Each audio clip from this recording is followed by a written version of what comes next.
بەناوی خوای بەخشندەی میهرەبان، سڵاومان بۆ ئێوە ئازیزانی بینەر، خۆشحاڵین لە گفتوگۆی پێیان بە ئێوەی ئازیز و خۆشەویست گەیشتینەوە. لە بەرنامەی ئەم جارەی گفتوگۆدا قسە دەکەین لەسەر چەمچی تەبایی. تەبایی چییە؟ چی دەبێتە هۆکاری تەبایی؟ سوودەکانی تەبایی چین و چی وا دەکات تەبایی نمێنێ؟ ئایا تەبایی ینی چی هەیە بۆ ئەوەی کۆمەلگایەکی خۆشبەخت دروستکە ئەو گەلەی یان ئەو کۆمەلگای کە تەبایی تێدا نییە تا چەند نوقمی قەیران دەچێتە ناو قەیرانەوە فەزایەکی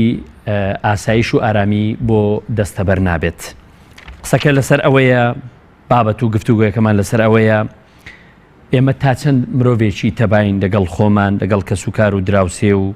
کۆڵان و گەڕک و ئاوەدانی و شار لە نێوان پارتە سیاسیەکان و لە نێوان کۆمەلگا بەگشتی. ئێمە وەکو کۆمەلگایەکی موسڵمان و دیندار تەباییمان کردووەتە پراکتیک و بەفعلی و بەکردەیی جێبەجێ دەکەین. پێدراوەکانی دین ئاینی پیرۆزی ئیسلام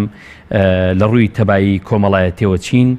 ئامانج و ئاکامەکانی تەبایی چین. قسە دەکەین لەسەر ئەمانە و چەند لایەنێکی تری تەبایی بە میوانداری زۆر بەڕێز دکتۆر مەهدی قادر، مامۆستای زانستە ئیسلامیەکان. کاک دکتۆر، سپاس بۆ ئامادەبوون، زۆر بەخێر بێیت. خۆشحاڵین بە ئامادەبوونت. ئاساییە دکتۆر جان. سەرەتا لەوە دەست پێ بکەین هەڵبەت بۆی کە ماوەی بەرنامەکەمان کەم بە تۆ دەوێمەش سڕ و پڕتر قسە بکەین. قسەکە لەسەر قسەی یەکەمان چوونە ناو گفتوگۆکەمان لەوە دەبێت تەبایی چییە؟ چەمچی تەبایی چییە؟ بەڕێستان چۆن پێناسەی دەکەن، چۆن باسی دەکەن؟ بسم الله الرحمن الرحیم. زۆر سپاس بۆم دەرفەتەوە سەبەختیار. سڵاو بە بینەرانی پەیامی خۆشەویست. خوای گەورە هەمومان بکە بە عاداتی خێر و تەبا و ڕێک و ئاشتی خوازمان کات. چەمکی تەبایی دەتوانین بڵێن بریتە لە ڕێککەوتن لە بینی ئینسان لەگەڵ ژینگەکەیە. بە کورتی ڕێککەوتنی ئینسان لەگەڵ ژینگەکەیە. ئینسان کۆمەڵە میولی هەیە، کۆمەڵە حەز و ئارەزووی هەیە. ئەم حەز و ئارەزوانەی خۆی وا ڕێک بخات لەگەڵ ژینگەکەیە بەریەککەوتنی نەبێ، تووشی سراع نەبێ. ئەمە تەباییە، چونکە ژینگەکەی ئێمە بریتە لە دەوروبەرمان، بریتە لە ئاو هەوامان، بریتە لە تەنانەت ئۆتۆمبیلەی هاتوچۆی پێەکەین. ئەگەر زۆری لێ بکەی بە قسەت ناکە. من ئێستا دواکەوتوم بۆیە داوای لێبوردن لە جەناب بینەرانەکەم ئەمیست بەلە لە سیارەکەم کەم بە قسەی ناکردم.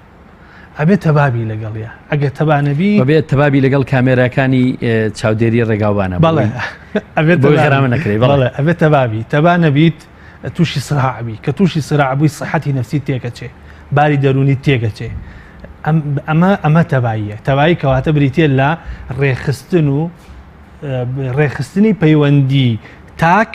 لەگەڵ ژینگەکەیە. جا ژینگەکەی دەکرێت بواری پیشەیەکەی بێ، دەکرێت بواری اقتصادی بێ، دەکرێت تەنانەت ئەو شتانە بێ، ئەو ئامێرانە بێ کە هەڵسوکەوتی لەگەڵاکە. بێگومان لایەنێکی گرنگی تەبایی بریتە لە مرۆڤ، چونکە تەنانەت ئێمە دەبێت تەبابین لەگەڵ سارد و گەرمیە. ئێستا دنیا گەرمە، ئینسان چۆن خۆی لەگەڵە گونجێنێ، کەواتە دەتوانین بە جۆری کتر بڵین تەبایی بریتە لە خۆ گونجاندن لەگەڵ دەوروبەرە. کاتێک کاستەکەی دنیا گەرمە دەبێت چۆن هەڵسو کەوت بکەی، جلوبەرجێک لە بەرەکەی ژینگەیەکە ڕەخسێنی کە گەرمات نەبێ یا گەرمان زیانت پێنەگەێنێ. کاتێکیش کە سەرمایە بە هەمان شێوە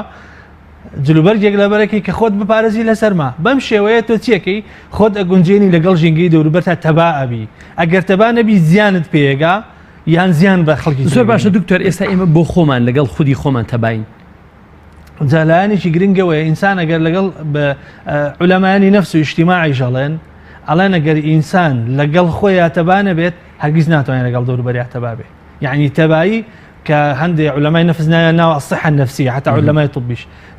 تندرستي دروني يعني توقع لنا خو آرام نبي شو نتواني لقل دراسة يعني بالعكس أصلا شرف روشي شرك إلى قلها مشتكى أو كاتي كتباني هستكي تكبر بلد زبي بوشتكان هستكي هيش تبناه بدستوا يعني إنسان لقل قلمك يا دسي بوا بعد يعني كبلا كين تباني إنسان كبرنامج ما مودعنا نوا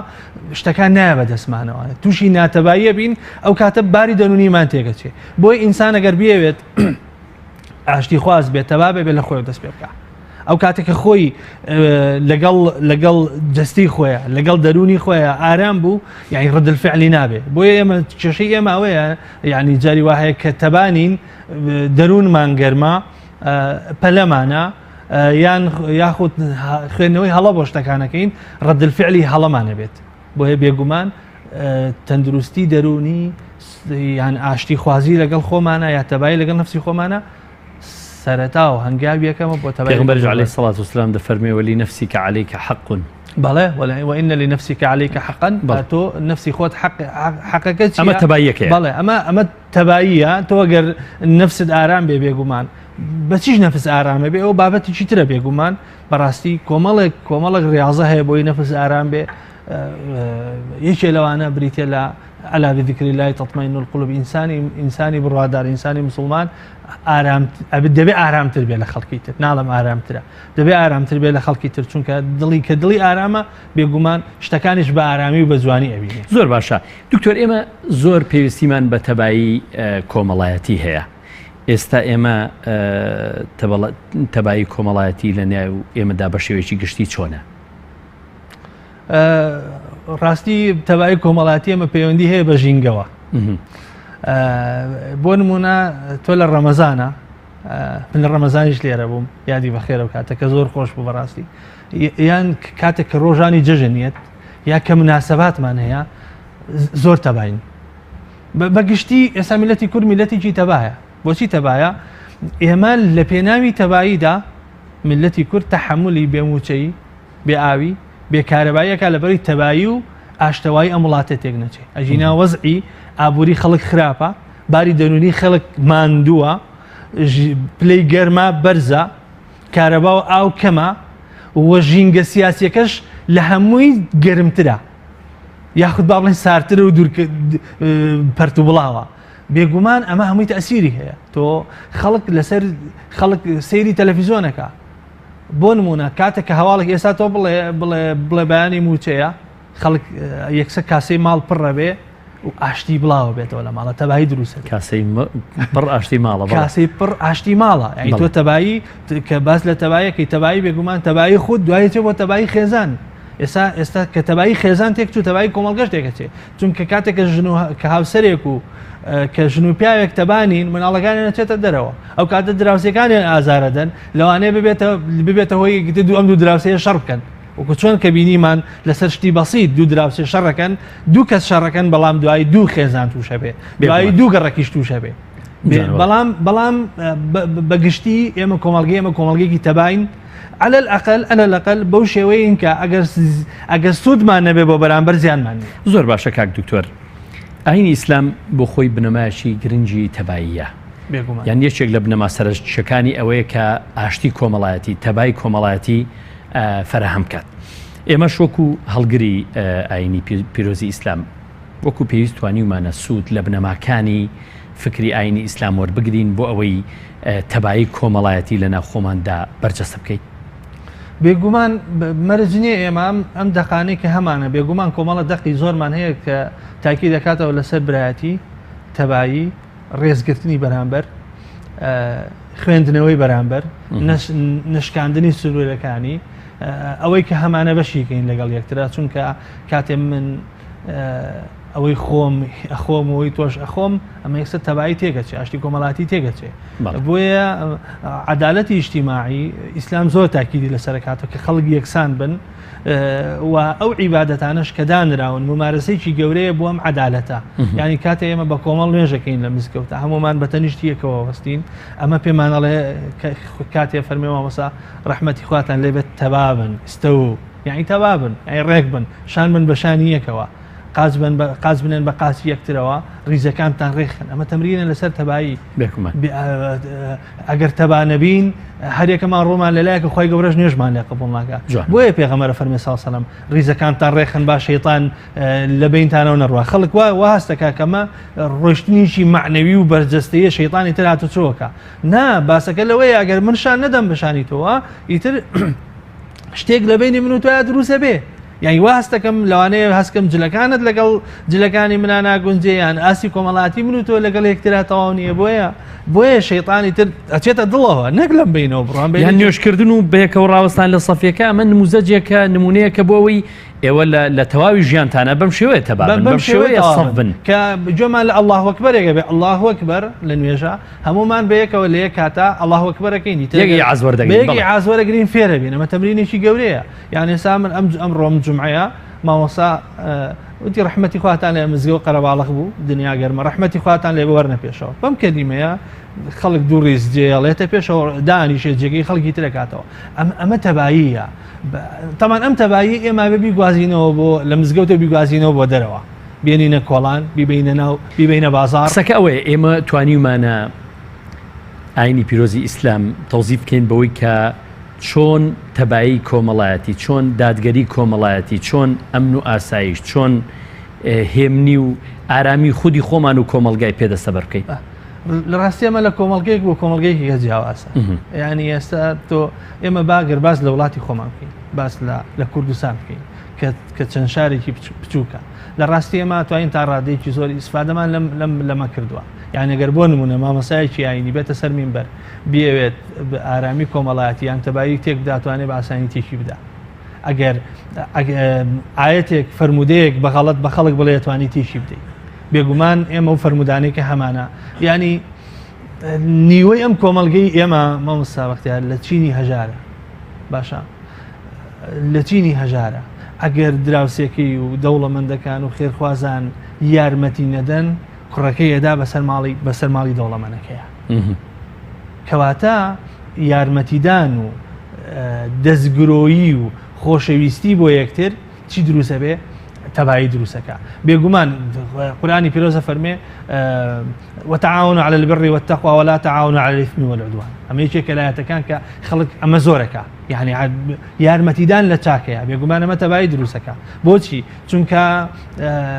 تۆ بۆ منی من بۆ تۆم کە کاتێ بەم شێوەیە ئەژین هەمومان یارمەتی یەکترە دەین دەستەکانمان وەکو ئینسانی مسلمان وەکو دوو دەزوایە کە ئەویان ئەویتریانە شۆرێ بەم شێوەی تمە حەسوودی بە تۆ نابم نامێ ئەوی کە تۆ هەتە لێت بسەنم بەڵام حتا ماڵیش ماڵ لە ئیسلامە بۆچی تاکی دەکرێتەوە لەسەر بەخشینی ماڵ یارمەتیدان بۆ ئەوەی هەژار چاوی لە دەوڵەمەند نەبێت تەمەنانەکە ئەو پارەی کە هەیەی بڕوە بۆیە قورآنی پیرۆزە فەرمێ زەکات وەربگرن فەرمێ کەی لا تەکونە دوولەتەن بەین الأغنیاء منکم بۆی پارەکە تەنها لە دەستی ئەم دوو سێ چوار کەسەیە نەبێت خەڵک چاوی لێبێت چاوەڕوانی دەرفەتێ بکاوی تر وەکوڵە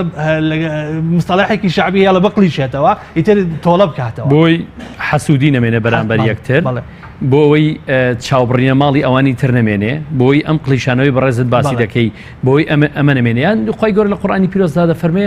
کە من مامۆستایەکان لە زۆربەی جومعەکانە باسی دەکەن إن الله يأمر بالعدل والإحسان وإيتاء ذي القربى وينهى عن الفحشاء والمنكر والبغي يعظكم لعلكم تذكرون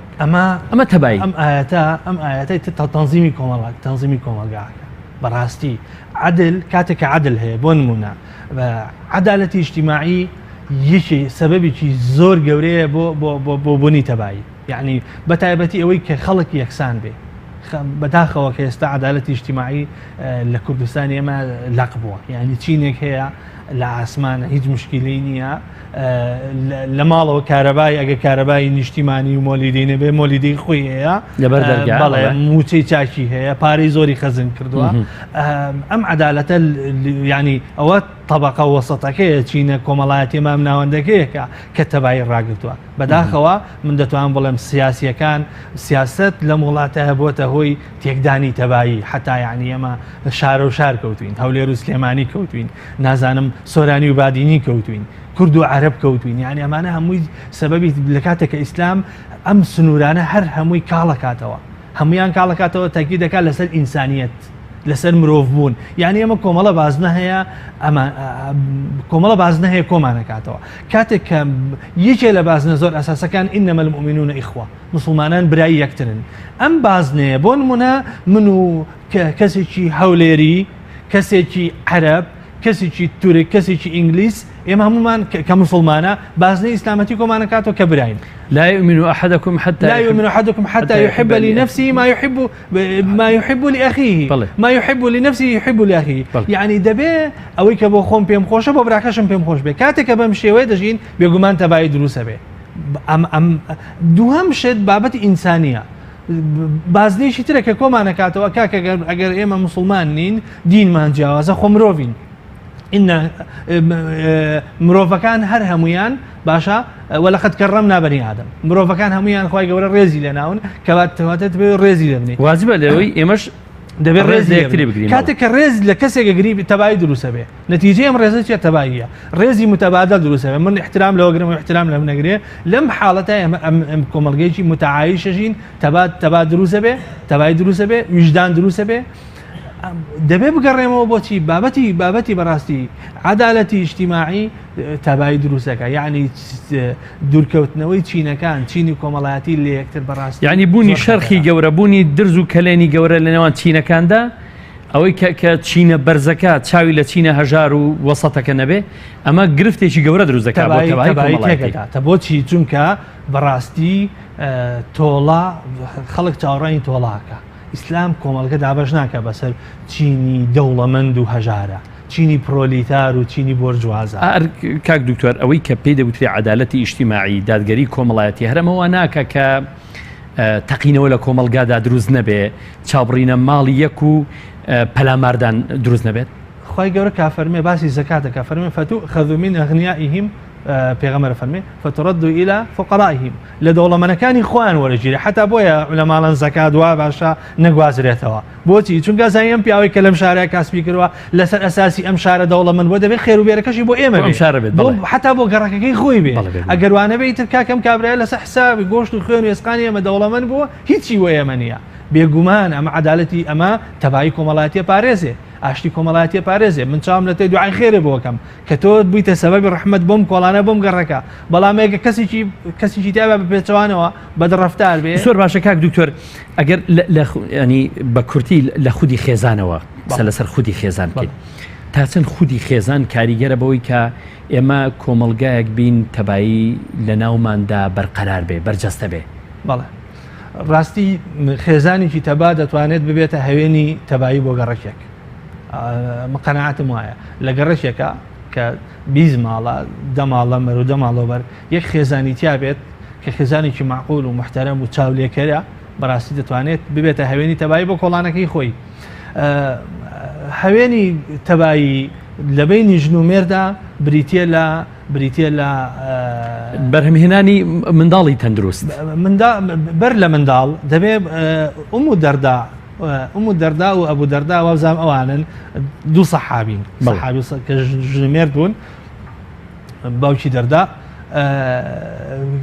کاتێک لەگە خێزانەکە قساکە یا وا بیدایەتی هاوسەرێتیانە ئەڵێ ئەگەر تووڕە بووم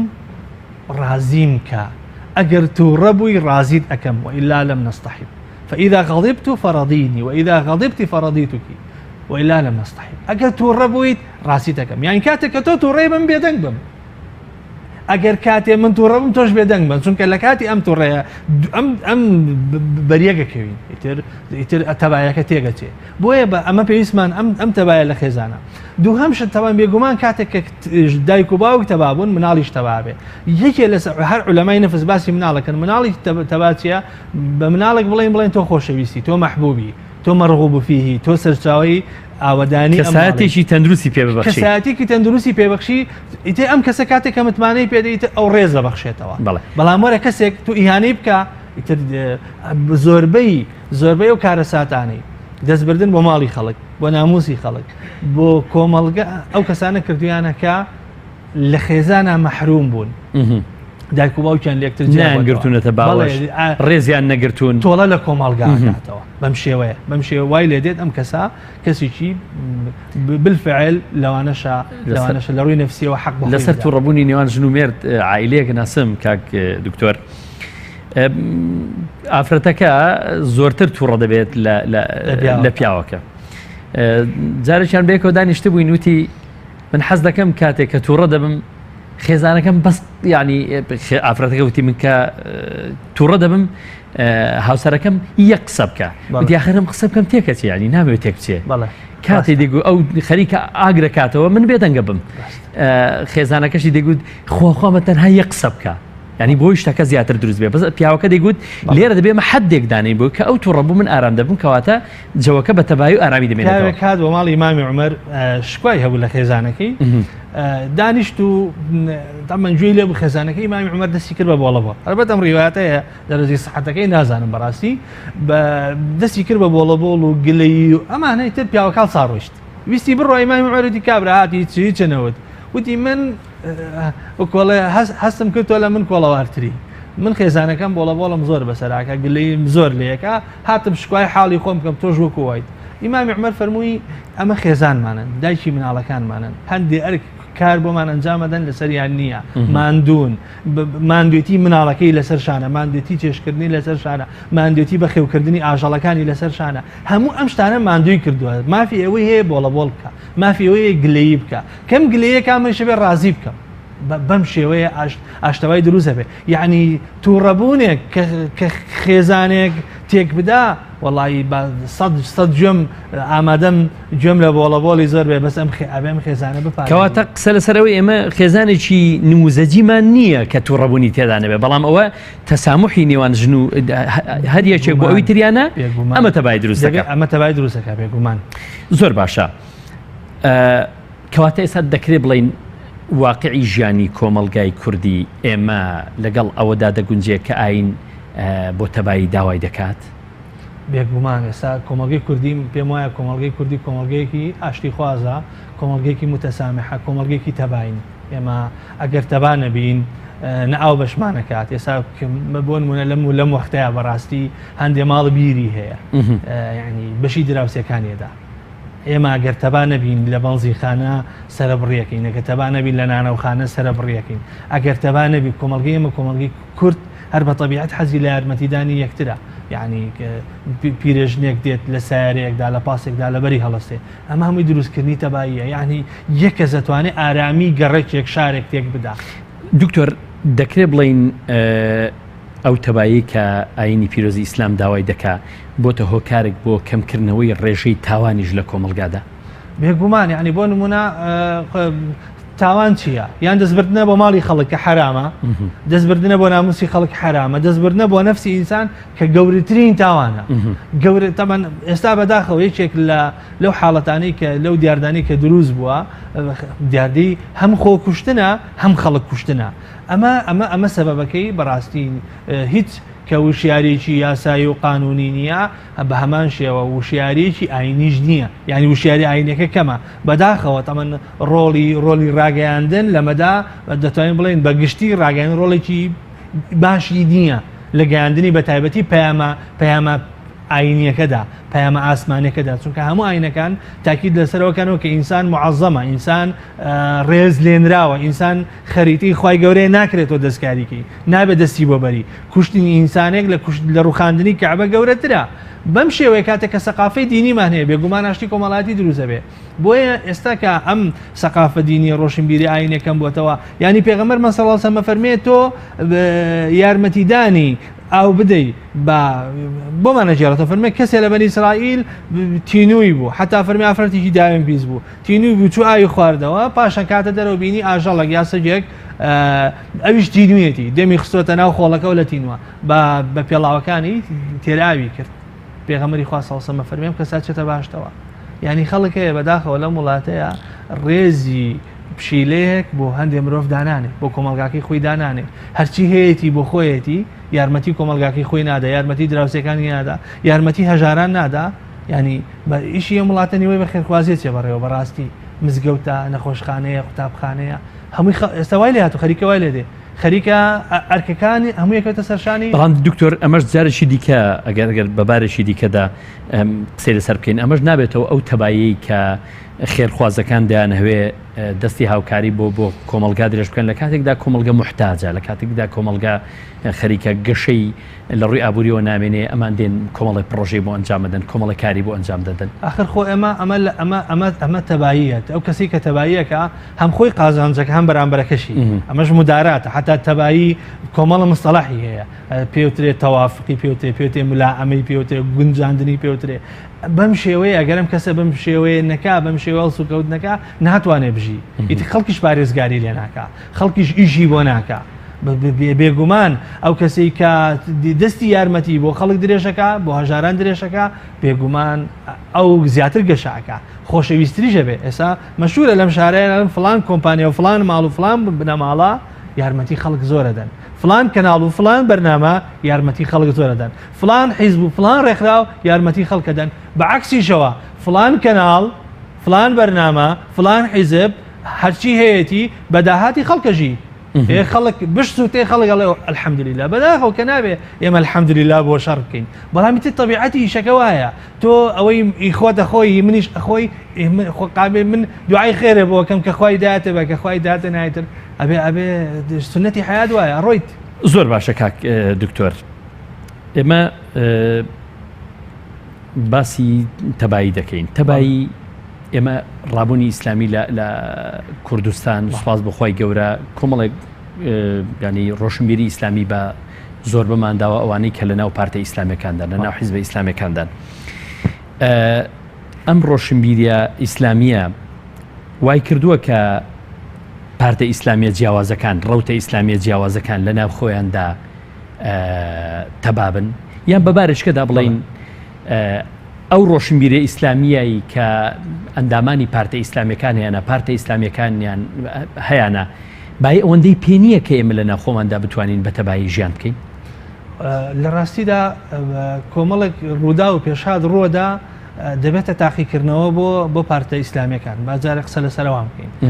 ئەندامانی پارتە ئیسلامیەکان چکە بەڕاستی تعاملکردن لە ئاستی سەرەوە و سەرکردایەتی و مەکتەبی سیاسی حیزبەکان ئاسانترە جۆرە لە دیبلۆماسی بەکارهێنرێت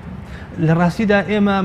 من بە شتێکی طبیعی و ئاسایی بینم کە ئێمە تووشی تاقیکردنەوە ئەبین حتا ئەمە زۆر قەزیە لە وڵاتی ئێمە ڕوەدات مەسەلەن ئەندامانی حیزب ئیسلامیەکان تێڕوانینی جیاوازیان بۆ هەیە سێ تێڕوانینی جیاواز بەقەدەر سێ حیزب ئیسلامی جیاواز تێڕوانین هەیە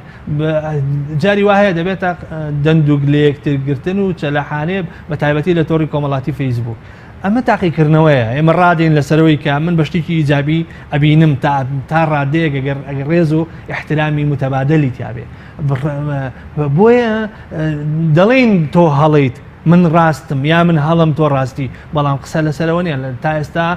تەبایی یان ناتەبایی ئێمە نەگەشتۆتە ئاستی ناڕۆشنبیرکردن تەکفیرکردن خیانەتکردن ئەسڵەن ئەوە مستەڵەحانە لای خەڵکی تر هەیە بۆیە لە ناو پارتە ئیسلامیەکانە ڕاستە ڕەخنەگرتن لە یەکتر هەیە بەڵام دوجار برایەتی ئیسلامی سپاس بەخوا پارێزراوە ڕێزی متەبادل هەیە احترامی متەبادل هەیە و ئەم جیاوازی کە لە بینی حیزب ئیسلامیەکانە هەیە هەرگیز ناگاتە و جیاوازی کە لە بینی فقی شافعی و حەنەفیە هەیە اعتیادیە اختلاف جیاوازی شتێکی دروستە تەباییمان پاراستووە چونکە نەمان بیستووە کەسێک لەسەر جیاوازی زلێ لە کەسێکی تر بدا قساکرێ ڕاگۆڕینەوە کرێ جیاوازیمان هەیە بەڵام ڕاستە لەوانەشە ئەم تەباییە نەبێت نەگەیش بێتە ڕادەی یەکگرتن و یان هاوکاریی جددی هاوکاریی لە ئاستی پێویستانە بێ ئێمە دەکرێت زۆر نزیکتر بین دەکرێت یەک گروپ بین یەک جەماعەت بین یەک دەستە بین بەڵام کە ئەوەشمان نەکردووە خراپەکەش نییە الحەمدولله. سوپاس بەخوای گەورە. پرسیارێکی ترمەوەی دکتۆر ژیان لە نێو سیاست ئێمە پێمان خۆش بیان پێمان ناخۆش بێ سیاست بۆتە ئەوەی کە بابەتی گفتوگوی نێوان هەموو خێزانەکانە هەوان دوو کەسێکە کە بێکە و کۆ دەبنەوە تەبایی سیاسی پێ وایە بۆتە مۆدێل لە کوردستاندا بەداخەوە دەبێ و ڕاستی بڵێن لە تاریخی کووردا تەبایی سیاسی هەر کاتێک تەبایی سیاسیمان بوو بێ ئێمە سەرکەوتووین هەر کاتێک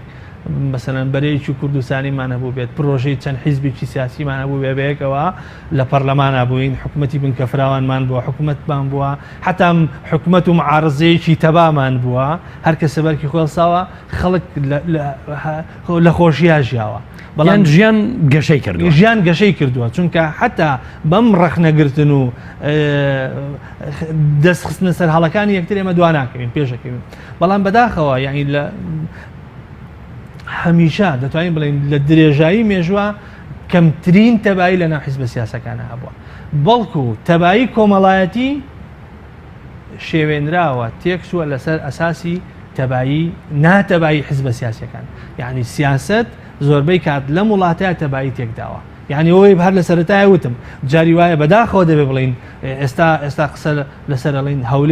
هەولێر وایە و ئەوەی بۆ کرێ ئەوەی بۆ کرێ سلێمانی بۆی ناکرێت یا لە سلێمانی ئەوەیە لە هەولێرەوە نییە سۆرانیەکانوان بادینیەکانوان چکە بۆ لەسەر ئەساسی ئێمەیە یعنی حتا لەسەر ئەساسی ئێمە لەسەر ئەساسی ڕق تەعامل دەکەین لەبەرەوەی فڵان کەس دۆستی فڵان حیزبە ئەو ئێمە ڕقمان لێتی لەبەرەوەی فڵان کەس دۆستی ئێمە ئەو ڕقی لەمە يعني بم روحه إما بداخل كتباعي سياسي ما النية هر حزب لما يكتر قبول ناكين بلا يكتر قبول ناكين أما دني تنازل بو يكتب كين إما قصدي كردي إسا برودوا ويا إما برلمان مانيا برلماني شيء إفليس هرني مانا بكلم برلماني إفليس أصلا هرنيها إفليس بريا إفليس جوايا كأرواح حركتك يا برلمان دمان كونه بوتوا يعني نك إفليس برلمان هرنا معه حكومتي شهرنية يعني حكومة جاري وايا سيمان جاري كوبونه يكا كبداخوا قرارات سياسية ملاطية ما تبعي دروسناك يعني أوندا بخيلين أوندا حسودين ناتوانين لمناسبة ججنا دوقسي خوش بكين يعني هر بوي براستي اگر روكشش بيت حزب سياسي كان كوب بنا ولا ججنا لمناسبه كان لمالي كسيكا سرداني نخوشكان يكتب كان لبرسكان يكتب باش دياربن باور كتباي سياسي دروسه به يعني اما وندقي شونتا رقو بغض برامبر بيك بردام ليكتري دور دكوين بردام ليكتري حوار ما نامنه جاش شكل واي ما مسبقتي شكل واي اما تنها لبين حزب كان يعني دا بزيبو ناو لانجركانيشان يعني يسالن فلان كس أو حزبي ألفة لم كولانها يتر خلق رقيدتي والله زور قصير لامك أو فلان حزبة أو فلان جروبة أو إسلامية أو علمانية أو بارتي أو يجيتية يعني كومالجات لا سياسة كان كومالجان دابش كردوا بداخوا كدبل أصلا للسياسة هويني تبعي به هويني بقرتني خلق به دروس كني حكمت به شو كخلق لسر قصيك مشهورة على الناس وعلى دين ملوكهم خلق لەسەر دینی پاشاکانیانن دەسەڵاتدارەکانیانن ئەگەر ئەوان ڕێک بن خەڵکیش ڕێکە ئەگەر ئەوان تەبا بن خەڵکیش تەبا زۆر باشە کاک دکتۆر بینە سەرەوەی ئاینەکان بەیەکەوە تا چەند دەتوانن تەبا بن بەڵێ لە ڕاستیە قسە من دکتۆراکەم لەسەر حیواری ئیسلامی مەسیحیە وبالتالي يعني ئاگاداری هەڵوێستی ئاینەکان هەم لەسەر بابەتی پێکەوە ژیان هیچ ئاینێک بەقەدەر ئیسلام تاکیدی لەسەر پێکەوژیانی ئاینەکان نەکردوتەوە یعنی ئیسلام کاتێکە هاتووە لە ساڵی 600 میلادیە کاتێککە دێتە کۆمەڵگەیەک لە دەور ڕاستە مجتەمەعاتی گەورەی مەسیحی و جوولەکە نەبوون بەڵام لەناو مەدینەیە مجتەمەعی یەهودی هەبووە مجتەمەعی مەسیحی هەبووە سەردان هەبووە پێغەمبەری خوا عەلەیهی سەڵات وسەلام زۆر تاکیدی کردوتەوە ئەمانە بژین وەکو خۆیان بژین يعني بۆ نمونە زۆریان لێ ناکرێت لە دینیانە لا ئیکراها فی الدین هەر کەسە دینی خۆی بۆ خۆی حتا پێغەمبەر صلی الله علیه و سلم فەرموویەتی خەلیفەکانی ڕاشدین فەرموویانە اتركوهم وما يدينون به حتى وازیان لێبێن لەسەر و دینی کە خۆیان هەیەە حتا قورآنی پیرۆزە فەرمووی ئەگەر هاتن بۆ لاتان حکمیان کرد بە قورئان تا حکمیان کە بە قورئان داواشیان کرد حکم بکەن بە تەورات هەر حکم کە بە تەورات تەبینیانە يعني کەواتە ئیسلام زۆر حتى لو آياتك مشهورة هي لقرآن بيروزة كآياتك بانجشاك بوتباي بوكو بنو لسر خالا وبشكان لسورة آل عمران أخوي قرأ فرمية قل يا أهل الكتاب تعالوا إلى كلمة سواء كلمة سواء يعني خالي هاوبش يعني بات بابين بچونکە ئێمە هەمومان چەند شتێکمان هەیە کۆمانە کاتەوە یەکەم لا نعبد إلا الله هەمومان یەک خواپەرستین خوایەکمان هەیە خوای هەمومانە ولا نشرك به شيئا ولا يتخذ بعضنا بعضا أربابا من دون الله هەر یەکێکی ترمان یان لەناو خۆمانە دیکتاتۆر دروست نەکەین بیکەین بەخوا باشە دەسەڵاتی حەڵاڵ و حرامیان پێ بدەین بۆیە ئیسلام ڕێگەی داوە بەبوونی ئاینەکان پێغەمبەر صلی الله علیه و سلم فەرمێ هەر کەسێ تعدا لە کەسێکی ذمی بکە من آذى ذميا فقد آذاني باشا حتى خوي جورا فرمي لا ينهاكم الله عن الذين لم يقاتلكم في الدين ولم يخرجوكم أن تبروهم وتقسطوا إليهم يعني دروستا إيما لكم الجي مدينة لكم الجي إسلامية دراوسي كم دراوسي مزجوت كنيسة به دراوسي من بيعوشي مسيحي به وكولا كاسا دراوسيتي لقلاب كين عبد الله كوري عمر عايشة خوالي رازي أبو ذر چندين روايات من هي فرمي أو تشتي كدروس كرو توزع عايز زيادة تيكو بشي دراوسي كانت دراوسي جولك كمان أهديتم لجارنا اليهودي بشي دراوسي جولك كداوا كواتا دكتور جان دكينا ويكا يما بجوازي أوي لناو آينيك داين جیاوازی ئاینمان هەیە جیاوازی ئایدۆلۆژیمان هەیە جیاوازی فکریمان هەیە جیاوازی بۆچوون و ڕێیمان هەیە لە ناو چوارچێوەی یەک ئاینیشدا هەر شتێکمان هەیە بای ئەوە کەلیمەتین سەوا شتێک هەیە کە کۆمان دەکاتەوە ئێمە لەسەری بتوانین متتەفیق بین بتوانین بەیەکەوە مۆدێلێک دابهێنین بۆی ژیانی لەسەر بکەین شێوازێک و مۆدێلێکی ژیانکردنی تایبەتی خۆمان مرۆڤبوون خاڵی هاوبەشی هەمومانە خی گەورە هەمومانی دروست کردو خی گەورە کافەرمی وەلەقەد کەڕەمنا بەنی ئادەم ئەمانەیە چی من تەعجوبەکەم ئێستا لەم ڕۆژانەیە لە فەیسبووکە زۆر سەرتەسوورمێ مرۆڤ دەسێسێتە مرۆڤ تەنکیە باروتە خواتەخارەوە بەسەر مرۆڤ مناڵی 12 ساڵ سەر ببڕێ یعنی ئیمامی شافیە فەرمێ نەمبینیوە گورگ گۆشتی گورگ بخوا بەڵام بەداخەوە ئێمە گۆشتی یەک پارچە پارچاکەین ئەمە دوورکەوتنەوەی لە بەها ئاینیەکان و بە هەمرۆیەکان گرنگی تەبایی کۆمەڵایەتی تەوەری گفتوگۆی ئەم بەرنامەیەمان بوو بە میوانداری زۆر بەڕێز دکتۆر مەهدی قادر زۆر سپاس دەکەین مامۆستای زانستی ئیسلامیەکان سپاس بۆ ئامادەبوونت سپاس بۆ ئەوەش کە تاوەکو ئەم ساتە ئێوە بینەری ئێمە بوون هیوادارین بێکەوە بتوانین تەبایی خێزانەکان تەبایی کۆڵان و گەڕەک و شار و ئاوەدانی و تەبایی وڵات و سیاسی لە نێوان خۆماندا بهێنەدی بۆی ژیانێکی ئاسوودە و ئارام و وڵاتێکی ئارام و ئاوەدانیش دەستەبەر بکەین بەخوای گەورە میهرەبانتان دەسپێرین خواتان لەگەڵ